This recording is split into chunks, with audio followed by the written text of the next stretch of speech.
What if your greatest strength was born not from love, but from fear? What if the thing you're most proud of, your ability to heal, to hold space, to sense what others feel before they say a word, wasn't just a gift, but a survival strategy buried so deep you've forgotten you ever chose it?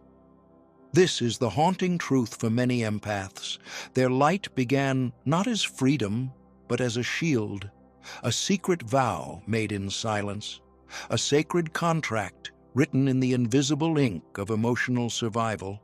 As children, they didn't just learn to feel, they learned to absorb, to anticipate the shift in a parent's voice, to soothe the unspoken rage in the room, to carry the sadness no one else would name.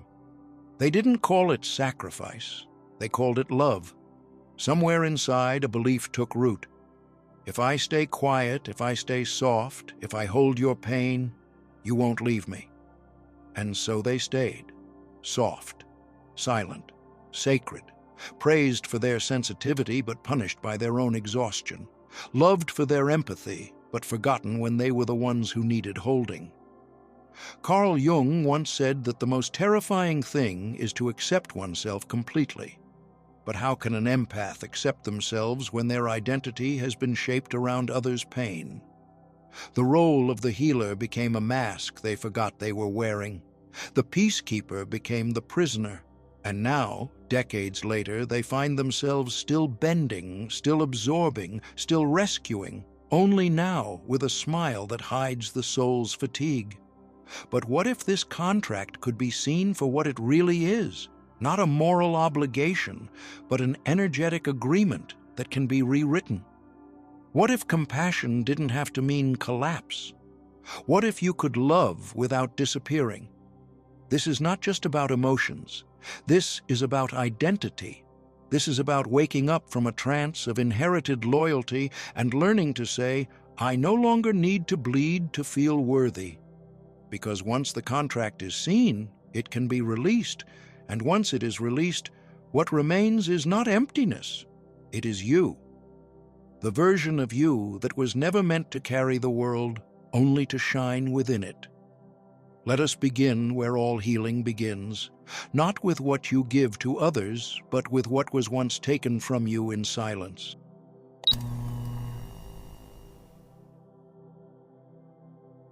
What if the very love you fought so hard to keep alive was silently killing you? Many empaths never stop to ask this question because they are too busy holding everyone else's broken pieces. From childhood onward, they learned to regulate the emotions of others, absorbing rage before it erupted, softening silence before it became abandonment, smoothing over cruelty before it became rejection. On the surface, this appears to be peacekeeping. On the inside, it is self-erasure. Every time the empath swallows another person's storm, they exile a piece of themselves to keep love alive. At first, this seems noble. Teachers praise the child who is mature for their age. Friends lean on the one who always listens. Families secretly depend on the one who never explodes, never resists, never demands. But Jung would remind us that what looks like virtue is often the mask of fear. Beneath the calm exterior is a nervous system locked in survival mode, translating every conflict into danger, every silence into threat.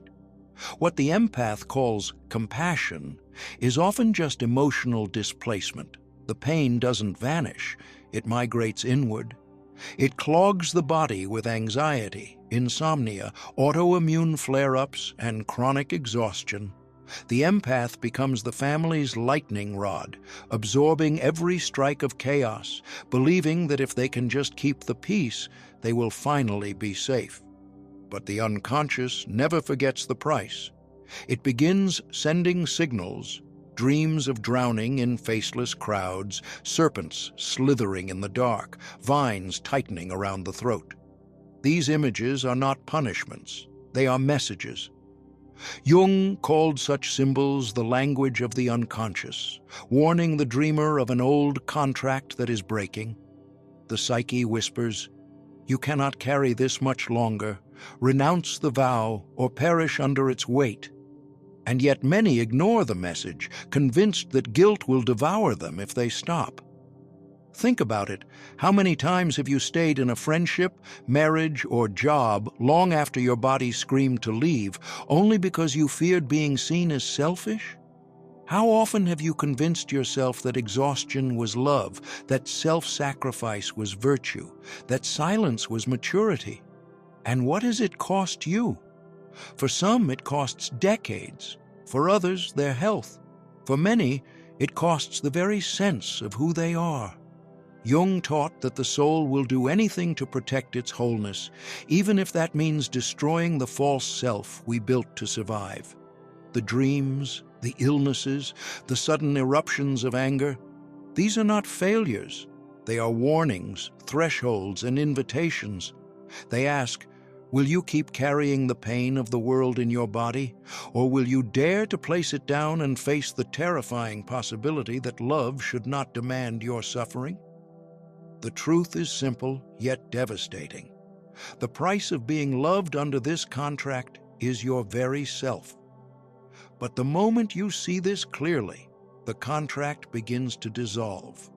And when it dissolves, what you thought was loss is actually the first glimpse of freedom.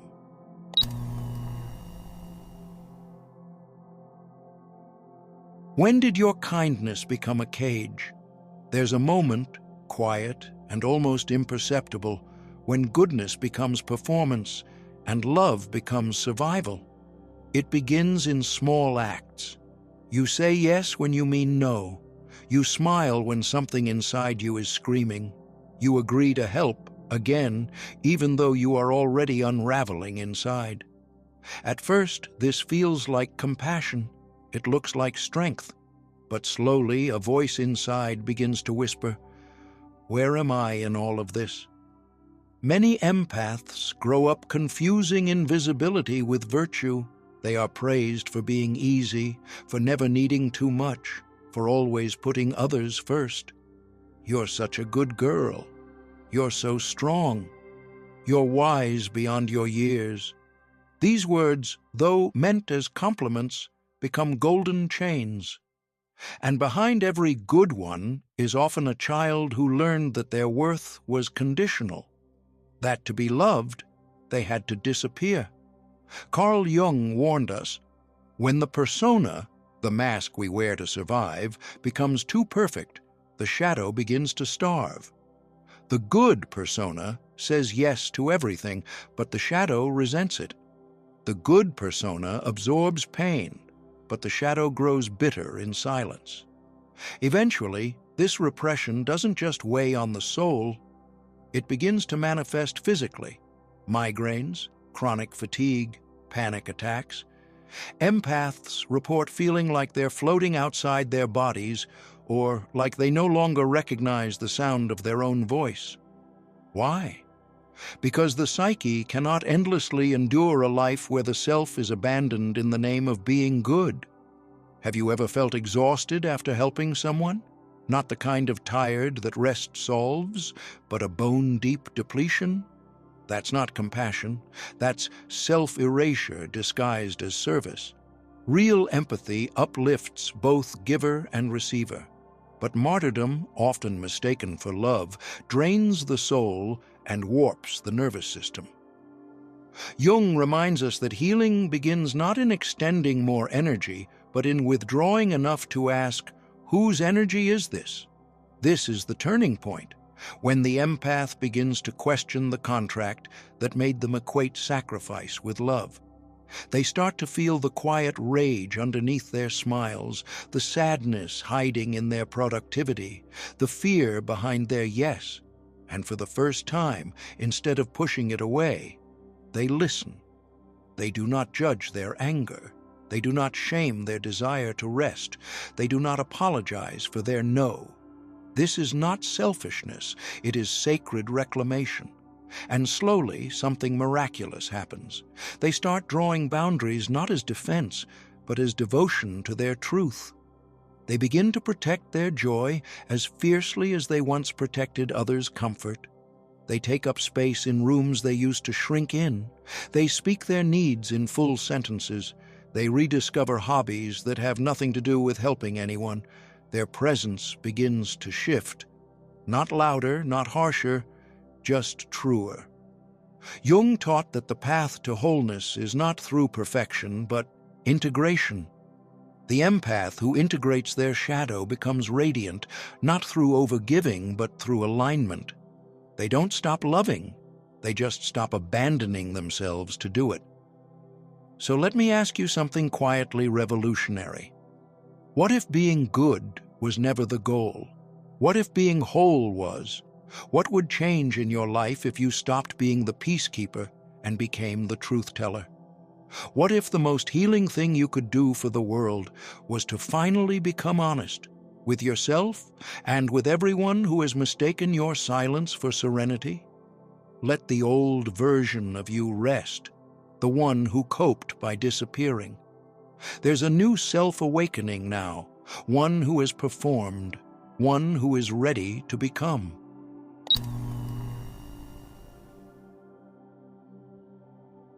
Have you ever wondered why your suffering feels older than you?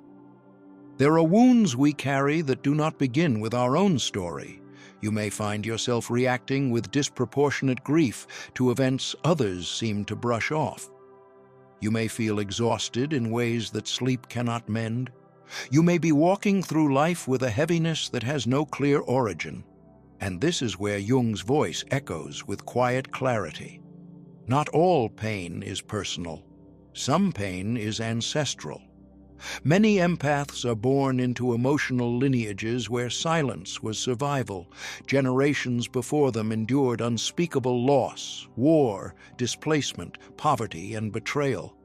They were taught to suppress, not express, to carry, not to cry. And in those families, the empath becomes the unspoken healer, the one who absorbs what no one else will name, the one who cries the tears their mother never allowed herself, the one who shakes at night, carrying the panic their father buried under work, the one who overfunctions in adulthood, mimicking generations of women who had no choice but to hold everyone together.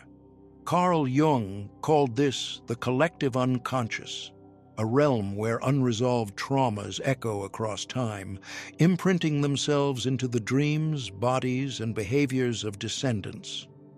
If your grandmother was silenced, you may find yourself choking up when trying to speak your truth.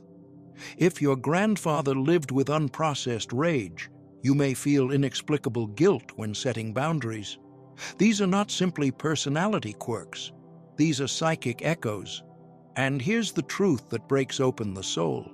Much of what you've been calling your pain was never yours to begin with. You were born into emotional contracts that said, keep the peace, don't speak out, take care of others, hide your needs, be good no matter the cost. But healing demands something far more radical. Break the contract even when it feels like betrayal. To heal ancestral pain is to risk being seen as disloyal. Families may say, you've changed. Elders may call you selfish. You might be labeled dramatic, difficult, or too sensitive. But Jung reminds us, until the unconscious is made conscious, it will rule your life and you will call it fate. And this includes inherited pain. If you do not name it, you will repeat it. If you do not face it, you will pass it on.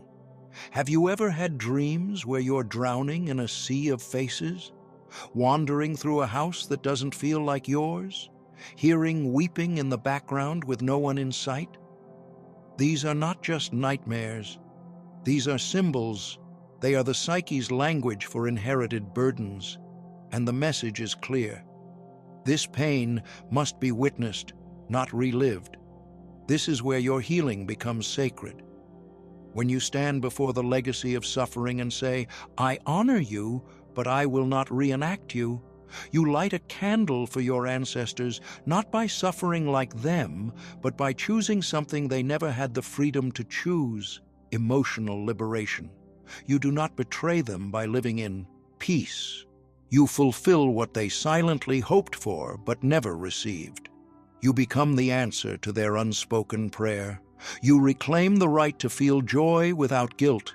You allow your body to rest without shame. You speak with your own voice, not the echo of their fear. And when you do this, something remarkable happens. The entire lineage begins to shift. Because one conscious empath who chooses truth becomes a lighthouse for all who came before and all who will come after.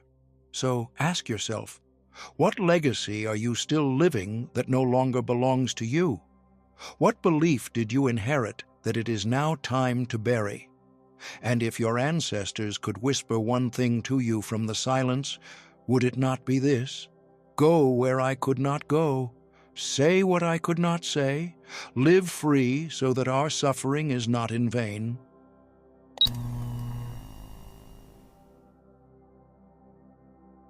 What happens when your healing becomes louder than your guilt? For many empaths, the moment of awakening is not loud or theatrical. It comes quietly in the aftermath of emotional exhaustion. You are standing in the kitchen, holding the weight of 100 invisible responsibilities, and something inside you whispers, not with anger, but with clarity, I cannot keep doing this. And that is where the revolution begins. This is the turning point Carl Jung spoke of when the individual begins to withdraw the projections they once cast outward.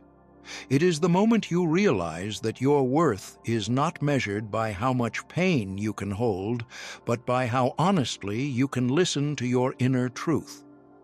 For too long, empaths have mistaken overfunctioning for love and self-erasure for loyalty. But love that costs you yourself is not sacred. It is self-abandonment in disguise. Jung taught that the unconscious holds every part of us we have exiled. The rage we were told was dangerous, the joy we feared would be too much, the desire we were shamed for feeling. To reclaim your wholeness, you must retrieve these exiled parts, the ones who scream inside when you say yes but mean no, the ones who grow furious every time you shrink to keep the peace. These parts are not broken. They are your wildness calling you home. The empath's journey does not end with self-sacrifice. It begins again with self-initiation. Through symbolic rituals, active imagination, and dreams that surge with forgotten colors, the psyche begins to speak. You start noticing patterns. The same person who always drains your spirit, the recurring symbol of locked doors in your dreams, the sudden rush of anger that no longer feels wrong but sacred. These are not random. These are invitations. The soul is trying to return to itself. And here's the most important transformation. Your emotions stop owning you. They begin to serve you. Anger no longer explodes. It illuminates where you have been violated. Sadness no longer collapses. It softens what was hardened by survival. Even fear becomes a sacred boundary, not a prison.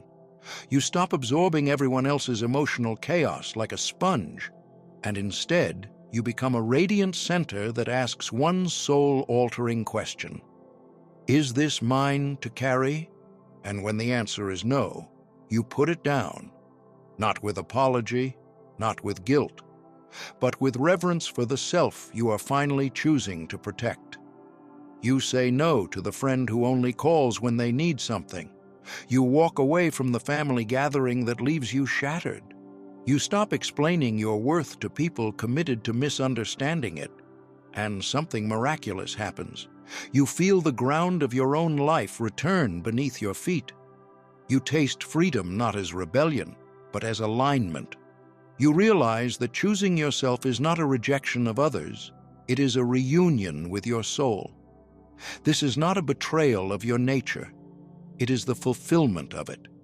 Because when you choose yourself, you are no longer just surviving. You are finally living. You are not waiting to be chosen, fixed, saved, or validated. You are choosing you as you are, messy, radiant, powerful, and whole. So ask yourself, what part of you is still waiting for permission? What burden are you still holding because you think it's noble to suffer? And what would happen if, just for today, you let your truth be louder than your guilt? You are not here to be an emotional landfill for other people's chaos. You are here to shine from the inside out, not because you earned it, but because you exist.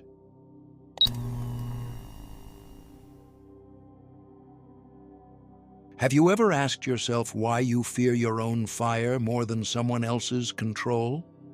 Most empaths were conditioned early on to associate anger with danger. Maybe you grew up in a house where shouting shattered the air like glass, where rage meant chaos, punishment, or retreat into silence. Or maybe anger was never modeled at all, just cold withdrawal, manipulative guilt, or the quiet tension of needs unmet. So you learned to swallow yours, to calm the storm before it ever reached the sky. You told yourself, "I'm being kind," when really, you were disappearing. You became a peacekeeper at war with your own truth. But Carl Jung reminds us that what we repress does not disappear. It grows teeth in the unconscious. It shows up in our dreams as fire, explosions, or shadow figures chasing us. It shows up in real life as resentment, migraines, exhaustion, or a smile that hides a scream. The longer you suppress your fire, the more it burns you from within. And then something shifts. One day you're in a meeting where someone talks over you for the 10th time, or you're at dinner and a family member makes that same demeaning joke they always do. Or you're giving and giving to someone who never gives back, and suddenly you don't smile, you don't shrink, you don't explain. You feel it. The heat in your chest, the tremble in your voice, the sacred rebellion rising in your bones. And for the first time, you do not see anger as a threat. You see it as a messenger. It says, your boundary has been crossed. It says, your worth is not up for negotiation. It says, you were never meant to be this silent. This is not destructive anger. This is holy fire. This is your psyche rebalancing the scales. Jung spoke of individuation as the integration of the shadow, the parts of us we were taught to suppress in order to be accepted. For empaths, that shadow is often filled with fire, truth that was too loud for others, emotions that were inconvenient, self-worth that made others uncomfortable. But when you meet your anger consciously, it stops being chaotic and starts becoming clear. You stop leaking energy and start directing it. You stop over-explaining and start protecting. And the old programming pushes back. You dream of neglected children, of people screaming that you've let them down, of disasters unfolding because you dared to say no. But these are not omens. These are echoes from a contract you never agreed to sign. They are fear masks from a life that depended on your silence. But now, you choose to respond differently. In dreams, you rescue the child instead of abandoning her. You lift her up. You listen to her. You say, you're safe now. And in waking life, you do the same. You take up space. You wear bold colors. You speak your needs without apology. You say no with love, but firmness.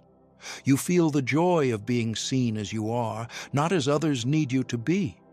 The fear of outshining others fades. You realize that dimming your light never saved anyone. It only buried your truth. You were never meant to be the background in your own life. You were meant to radiate. So ask yourself, what would change if I trusted my anger instead of fearing it? What if my fire is not my flaw, but my compass? What if I've been holy all along, but just needed to stop whispering? Let this be the day your anger stopped scaring you. Let this be the day it blesses you.